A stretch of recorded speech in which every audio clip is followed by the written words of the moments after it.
Welcome to episode 63 of The Real Deal. I am your host, Janine Igliane, with Ryan Hatcher. What's up, guys? This is our final episode of the year, you guys. And today's episode is going to be really fun and really special. But first, I need to shout out our sponsor, Mr. Ian Tolenada with Aim Steady Media. Ian is our go-to photographer for all things real estate. He does our videos. He is the man. Highly recommend him. We love Ian. For sure. Just a cool dude. So thanks for sponsoring. And today we are going to talk about, we're going to kind of recap this past year with the podcast because we've done this a little bit before, but we're going to kind of bring it full circle. Not too many people do as many episodes as we do. And this episode will be our 40th episode of the year. Wow. That's killer. That is awesome. More than half of them. And I personally, I don't know if you feel this way, but I absolutely love the guests that we have on. I love the conversations. I'm always learning something. It's been really, really fun. Yeah, it really is. Yeah. And it's a wide range of topics. It is a wide range of topics, but they're all like hyper local people. We've never Zoomed anybody in. These are people that are here in the community with businesses, living life right here where we live. Yeah. And I think we're open to that at some point, maybe someday, the Zoom and the big, some bigger names or big names out there somewhere, but I love the local. Yeah. And our podcast is on YouTube. It's on Spotify. It's on Apple. And we have over 6.7 thousand listens. And it is pretty cool that, and we're going to talk about this, what episodes hit harder and more popular on different spots. Oh, yeah. Channels, I guess. So. Well, and our number one listen lost his spot. Mr. Tyler Elliott. Oh, he did? He did. He's no longer. So I don't know, maybe round 2 or something. He's going to want to redeem himself. Yeah. Yeah. But yeah, people like to, so let me ask you this. When you listen to a podcast, Ryan, do you watch it? Do you listen? What's your preferred method? Yeah. So I actually prefer to watch it. Me too. So let me say this. I never listen to podcasts much because I don't have the patience to sit there for 45 minutes. Rogan's are an hour and a half or more. Yeah, and those are right. And I just 3 hours, right, with Trump himself. Yes, but I'm telling you, I feel like it is the wave of the future. Even in this last presidential cycle, a lot of emphasis was placed on podcasts that the candidates were on or weren't on. I think. Why do you? Well, I'll tell you why I think it is. Why do you think that is? I don't know. I just think it's a more real, genuine look at the candidate in that particular case. But for us in general, I think it's. I don't know. It just feels more real. It feels real. And I think people, because they're so jaded by like getting their news and information from mainstream media sources, that it seems like a more authentic place, like a more real place to get information from. Yeah. Well, and I hope that people get that from us too in this, because I mean, in reality, what you see on Instagram and Facebook, that's what we want you to see. And that's just the way it is in general. It's usually the highlight version of your life. It's not the real deal. The real deal. The real deal. So where real estate meets real life. Yeah. So hopefully you get a better idea of who we are and what we're about too throughout this process. For sure. But I hope that people are entertained, and I don't expect every person to listen to every episode, right? Because different episodes are going to resonate differently. Yeah. But I just think it's been really, really fun and really cool for us to be able to highlight different people in our community. Well, and the ones that I do listen to now, because I do listen to podcasts, I again prefer to watch on YouTube. And then I have headphones on or earbuds or something I can work out and listen. But then if I want to see something, I can see it, because I'm curious to see facial expressions. Agree. And, sometimes they're talking about objects in the room that they're, referring to. So it's just nice to see it. But if I'm driving, then it's going to be Spotify. Yeah. Okay. Yeah. I don't, is it Apple that I listen to? If I'm on my phone, okay, so Apple, and I'll just type in podcast, because my favorite podcast, besides ours, of course, is MREA with Jason Abrams. I have listened to, I am not totally caught up. I think I'm 2 or 3 episodes behind, but every single episode he does. And I listen to it when I'm driving. That's my driving podcast. That is a very good one. One that I've listened to a lot recently is The Diary of a CEO. Oh, yeah. It's so fascinating. And what really catches my attention is the hooks that they put in their reels to advertise it. Yes. And they leave cliffhangers. So it does suck you in, but just such really cool topics too. So Yeah. I've been listening to that a lot. Well, I think it's important to always be learning, and I feel like podcasts allow for that, right? And also to entertain, right? There's some that are just like purely for entertainment, but yeah, you can find us on all of them. I love that. Yeah. Yeah. Awesome. Well, the new year is going to bring some new exciting changes for our podcast. So we have some rebranding. We have some new guests coming on. I think we're going to have a couple repeat, but I'm super excited. Yeah. It's going to be awesome in a new location where we'll shoot too. Yes, that too. Yeah. So It's going to be good. It's going to be all good. Okay. I want to move on. Anything else you want to say about the podcast before I move on? Oh, no. No, you're good. I guess I'll just add that it is a pleasant surprise of where we have ranked in our timeline. I love it. We've been doing this now for 2 years. Yeah. Right. And pretty religiously, we're hitting 1 or so episodes a week. That's the goal. And what are we, I forget now, what are we, top 3 in leadership Yep. in the state of Arizona? Yep. And then top 4 Yep. for real estate? Yeah. So leadership wasn't even on our radar. It wasn't even a point of emphasis. Yeah. But I tell my kids this all the time. Like, I used to spend a lot of time in interviewing in my previous career in corporate America. And leadership is always a competency. It's always something that people are looking for. So if I'm hiring a secretary and there's 2 candidates that are identical, but one of them is clearly a more natural leader, I'm going to go with them every single time because you want somebody that can take ownership and be a leader and not have to be told what to do all the time. For sure. So leadership permeates in a lot of what we do because I think we are both leaders. Yeah. And our team is comprised of leaders. For sure. Not just as realtors and in the real estate world, but just in general in our lives. And I love that. I love it It's too. cool that that's kind of come out. You know? Yeah. That kind of segues perfectly into what I wanted to talk about next, which was we had our team Christmas party last night. It was so fun. Should we tell them what we did? Sure. Yeah. So It was a surprise. it was. This was Nobody on the team knew. No one except for her. except for me. Yeah. And I've done this once before where I was able to surprise the team. And this was really fun because nobody knew. They all wanted to know. And I told them to show up at my house at 6:00 to come dressed in their Christmas best, like their Christmas fancy. Which I had to get some clarification on because my Christmas best is like a Christmas onesie, Right? or an ugly Christmas sweater. Like we wanted fancy because I wanted. So we dressed up. It was like church Christmas. It was, yes. Everybody looked so good. And that was all I told them. And so everybody came once everybody was there. And then I was able to tell them that we are going to be staying at my house. We're not going anywhere. And we're going to have hibachi. And it was super fun. It was fun because the weather was beautiful. It was a little chilly, but it was beautiful. All the ladies had blankets, I think. Yes, we did. And we just headed outside and the guy was firing up the grill. It was great. He was funny and we had yummy food. I don't know, some of my favorite things.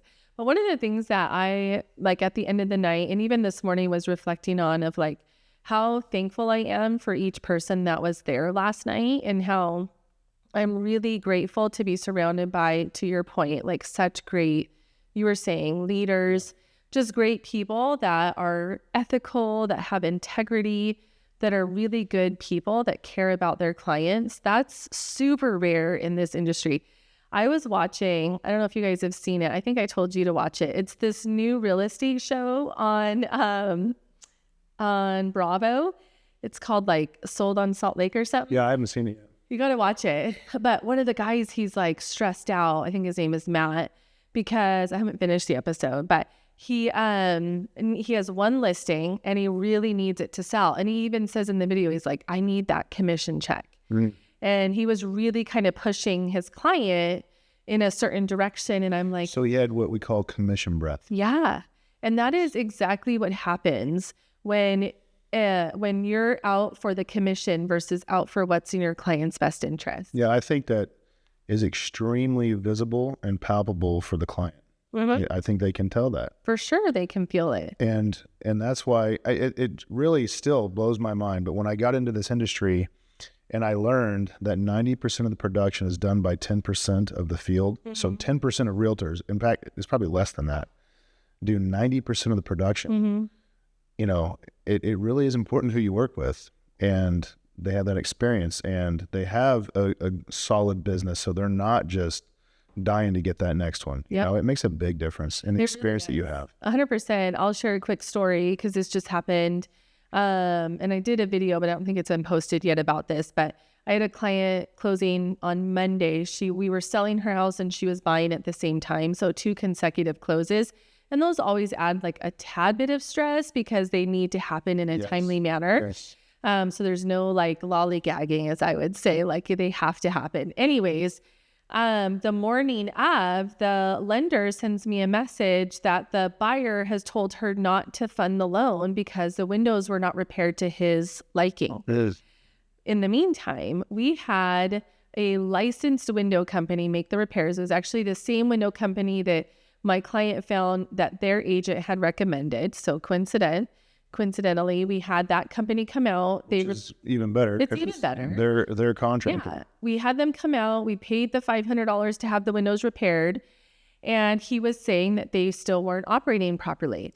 Well, in that situation, had it been my seller who made the repairs herself, all day long, he would have an argument because now it's subjective. But we brought in a licensed expert and they're saying that they're operating correctly. So for him to tell the lender to not fund the loan, there's no legal standing he has on that. And that lender would have been in really big trouble had she listened to that too. So I had to go back and say no. And this was obviously after consulting my broker and getting his input, just to reconfirm that, hey, I'm correct. And he said 100% per paragraph 6 in the contract, the work was done by a licensed expert. That needs to be honored. And if he's not happy with it, he needs to take it up with a window repair company. So let me just pause on that. So this is exactly what I'm talking about. If you're selling your house and you use your buddy who has sold 3 homes ever, they're not going to know that kind of thing. They're not going to know how to respond in that crazy situation. We've sold over 1,000 homes together, and that's what you get. You get that expertise, and it's I don't know, it's immeasurable. It really is. And being able to protect my client so she didn't have to worry. I told her after the fact, hey, this is what happened. And it was actually, we were at her signing because she signed the morning of closing. We're at her signing. And our title rep, Claire, was there. And Claire said, that's what the experience gets you. 100%. Being able to advocate. Yeah. And we can share stories like that all day. I wish I could shout it from the rooftops so that people would understand that.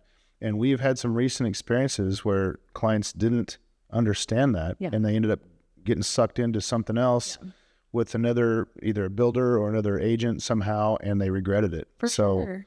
I have to just, in those scenarios, just blame it on ignorance. How could you not, right, go with somebody that has a proven track record?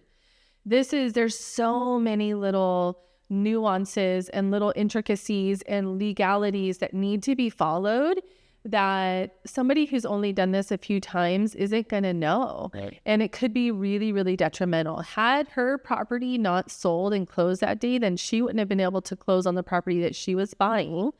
And those sellers were also buying another property contingent. They wouldn't have been able to do it either. There's a serious domino effect. Even if it closes a day late. There's so many things that go into that. Even if it's not a simultaneous close like this. And man, that's a ripple effect.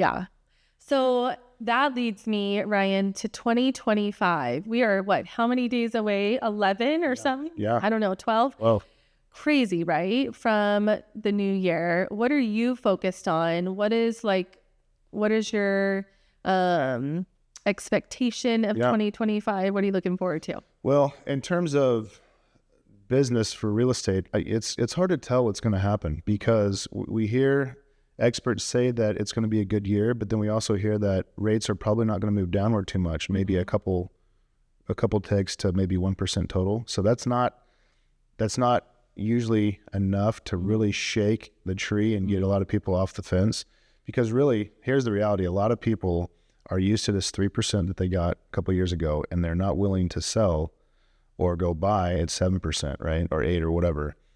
If it's at 5% or in the 5s, yes, because I mean, 5.97, I think, is the average since 1990 in rates. So we'll see what that looks like. Regardless, successful people are successful even when the market isn't great. So what I'm focused on, so I have a couple new things that I'll announce later that are pretty awesome as services that we can provide, but more to come on that later. But in terms of real estate business, it's focusing on really spending time with my clients. And we are really good at keeping our clients informed and touching base with them and spending time with them, probably better than most For sure. realtors or real estate groups that I've seen. Maybe definitely better. Yeah. But to me, that's the biggest focus. Yeah. Yeah. I love that.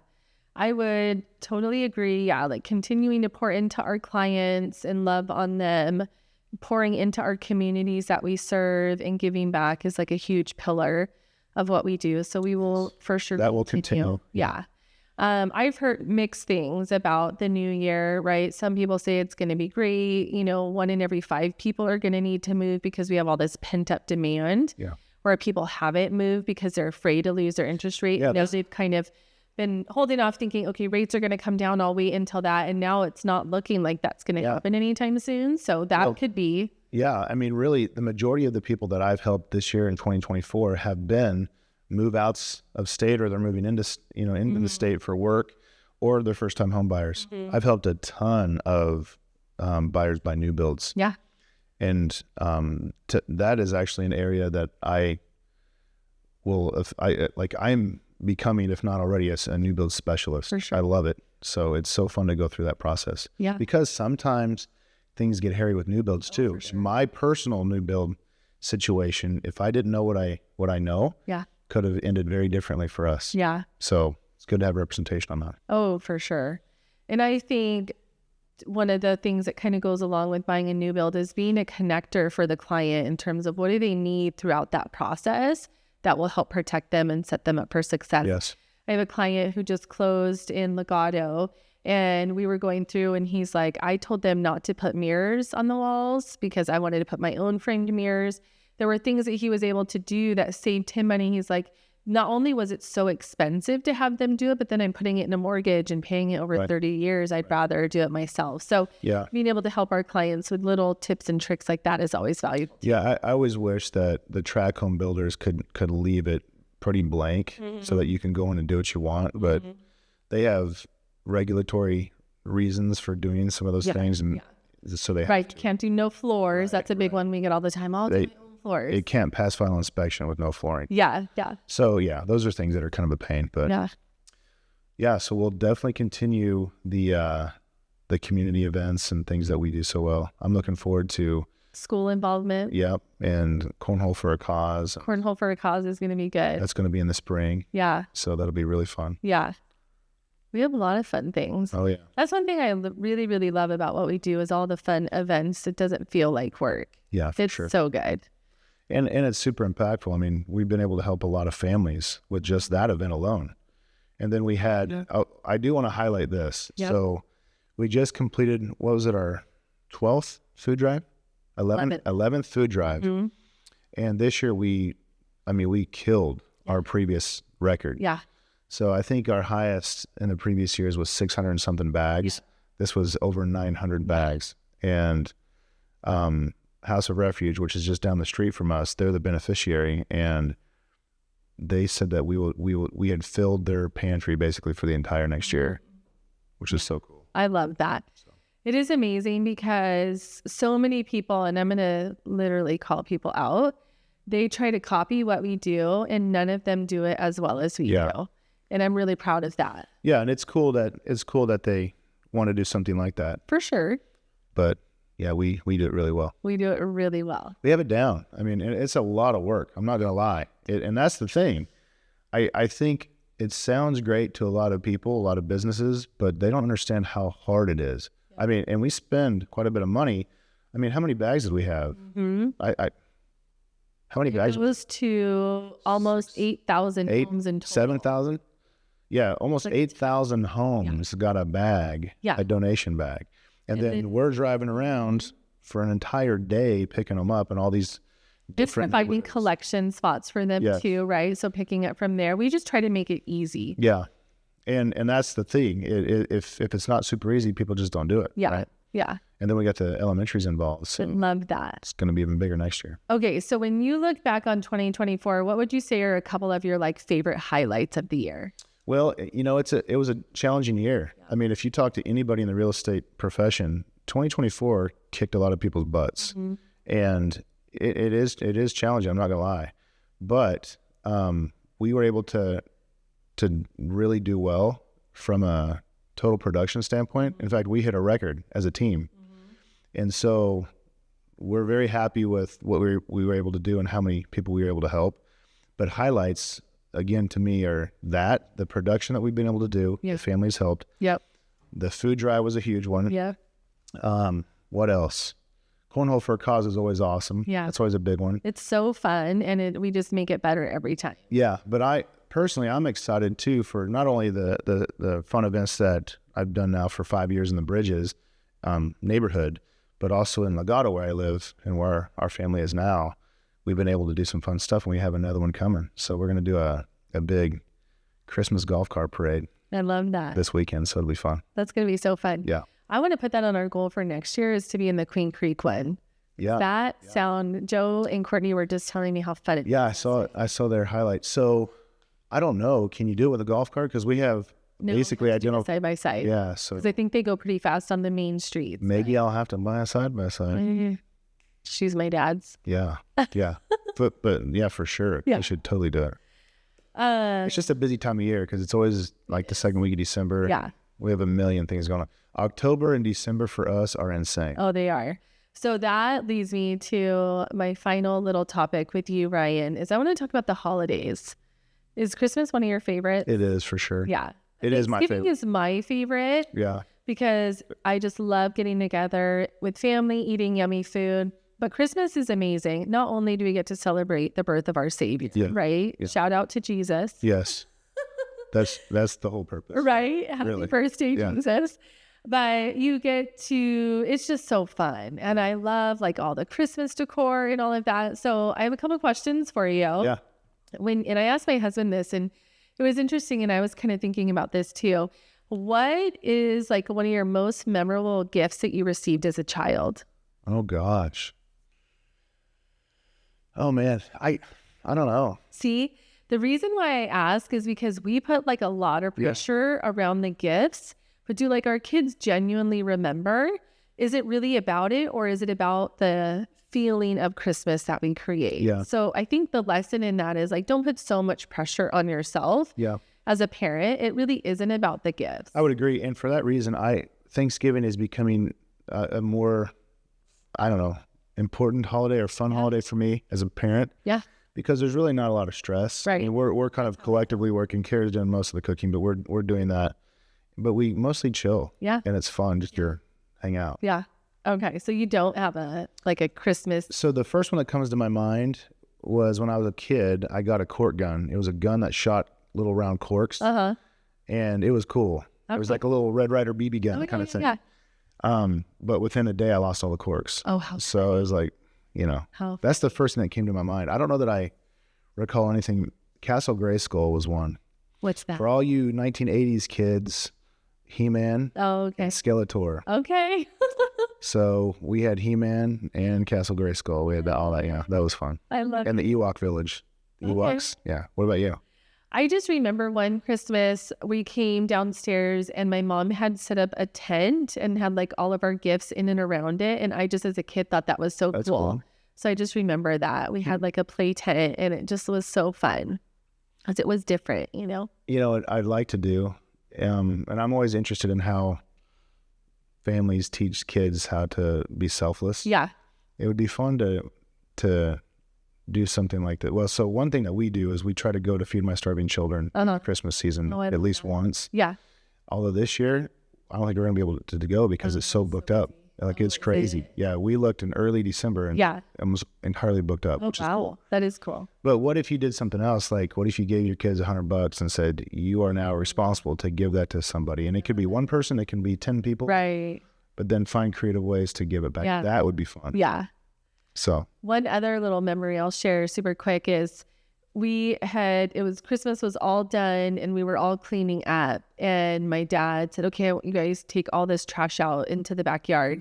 And we went out there and we each had bikes with ribbons on it and stuff. So we weren't expecting that. That's so awesome. That was really fun. That's cool. Yeah. So just the surprise of it. Okay. Next question. Is it better to give or to receive? Do you enjoy giving? Do you enjoy getting? Like, what's your... I'm 50-50. Are you? Yeah. Yeah, I just think it needs to be meaningful and useful. Mm-hmm. So if somebody's going to give me something, then it clearly means a lot more if it's something that I really wanted. Yeah. I'd rather them not spend the money. Yeah. You know what I mean? Yeah. And I think it's the same for like my wife. Yeah. There are certain things that like traditionally men would get their wives for Christmas or Valentine's Day. Yeah. Doesn't even ring. Yeah. Not even on a radar. Yeah. So it needs to be meaningful. So I'd say 50-50 for me. Okay. How about you? You're a giver. I'm all about the giving. Yeah. I'm a giver. I'm like, let me surprise you. Don't worry about me. It's in a weird way, it almost makes me feel uncomfortable. Is that weird? Well, part of that I think is being a mom too. Right. A lot of moms have that going on. But I also think it's love language too. Probably. Yeah. Tell me nice words and then I'll be good there. Yeah. Okay. Do you have a favorite like Christmas tradition that you do with your family? Well, one thing that I've really enjoyed, because often we'll have somebody from some of our family from out of state come for Christmas around that time. Yeah. And I mentioned this the other day on the Meet the Team. Uh-huh. I really just like having some hot cocoa and going out and look at Christmas lights with the family. I love that. It's super fun. I love that. Just because there's no pressure. You can kind of go where we want to go, just go look at stuff. And it also gives me ideas on how we can spruce up ours. Yeah. Because now that we kind of turn up the notch on our Halloween stuff in our neighborhood, I feel like we need to get our Christmas pressure. Yeah, we got to get our Christmas game going. Keep it going. But I do have a 15-foot Santa sitting on the peak of my house, so nice. That's pretty cool. Nice. I feel like Ray does less and less every year, and I'm constantly harping on him. Yeah, well, I told Kara I am done hanging up Christmas lights. So we are either going to get the permanent lights sometime in the near future, or I don't know what. Yeah. I'm not putting them up again. It just takes too much time. And yeah, we could pay somebody to do it, but I just hate spending money on that. Do you? Yeah. I would love to, I would be like, remember you posted that house where they had all the inflatables? Yeah, there's like I would totally do that. 50 of them. If it was up to me, I would totally do that. So when I posted about the Santa up on my roof, I used to kind of make fun of them. I thought they were so cheesy looking, but now I really like it because it's so easy. Yeah. And you just turn it on and you're good to go. So I like them more now. That's cool. How about you? Christmas tradition? And actually this was super sweet because I asked my son this question and he said the same thing. At the start of our Christmas morning, before we open any presents, we read the story of Jesus's birth. We do that at Christmas Eve. Yeah. And it's really nice just to like pause and really reflect on what is this all for and what is this all about. And we're celebrating because he gave us the greatest gift, which was his son, who ultimately lived to die for our sins so that we can have that relationship with him. So I love just taking that time to pause. It just slows it down because I feel like, especially as the kids were younger, they're so quick and eager and wanting to like jump into the gifts. And it's like, hold on, let's just take a moment to really reflect on. So it's been really special. Each kid will take a turn reading, whoever wants to read, and then we pray. And I just really love like that moment to like pause and kind of reflect. So we do that on Christmas Eve. And when the kids were little, we actually still have the robes and stuff that they would put on to, do the nativity. And they had a blast with that. With cousins, the same cousins that we would often spend Christmas with are going to be here this year. So we might even bust that out, even though they're all in their teens or 20s. We would do that when we were little kids and all of our cousins lived. We would do a little nativity thing, and I have fun memories of that. You should totally do it. So what do you do for dinner on Christmas Eve? Yeah, it depends because of my husband's schedule. Yeah. So as a fireman, right, we don't ever know if he's going to be home Christmas Eve. So we don't have like any standard traditions in that regard. I will just say more often than not, it's like some sort of Italian dinner on Really? Christmas Eve. Yeah. So growing up, we had the smorgasbord of, little appetizers. Yeah. Like dips and little smokies and, that kind of stuff. I almost did that last night. Which I love because that was a great tradition. Yeah. And we would do the nativity thing, read Luke 2, and then my grandma would do her Christmas story that she in her voice that we all remember. But we're gonna bust out a nacho bar this year. Okay. Yeah. I love it. Almost like a tailgate thing. Yeah. So I love it. Because it's easy and it could feed 20 people pretty easily. So I love it. Okay, last question. Do you have a favorite Christmas song? yes, Oh Holy Night. Oh, I would listen to that all year long. Really? In fact, I do. But that is by far my favorite. nice. How about you? The first one that comes to mind, and it's probably because it's my dad's favorite, is Little Drummer Boy. First song I ever played on the piano. Really? Yeah. So any of those Christmas songs, though, it's just so special. Pentatonic's version of that is They do really good. Yeah. So I love all those types, especially like a cappella. Yeah. There's no, instruments. Yeah. So good. It is so good. But yeah. Awesome. Well, thanks, Ryan. This is our final episode 2024. of 2024. I can't believe it. It's been super fun. I'm super excited to what we're going to do for the new year, what guests we're going to have on, what conversations we're going to have. I think it's going to be awesome. We got some big plans. And if you guys have guests that you think we should have or topics that you want to hear about, please let us know. That'd be awesome. Because we would love your input. Oh my gosh, I would love that. Yeah. Yeah. Send your guests our way, send your topics our way. That would be awesome. Thanks for watching, guys. Make sure you like and subscribe so you can stay up to date for future episodes. In 2024, we're out. Smash that subscribe button.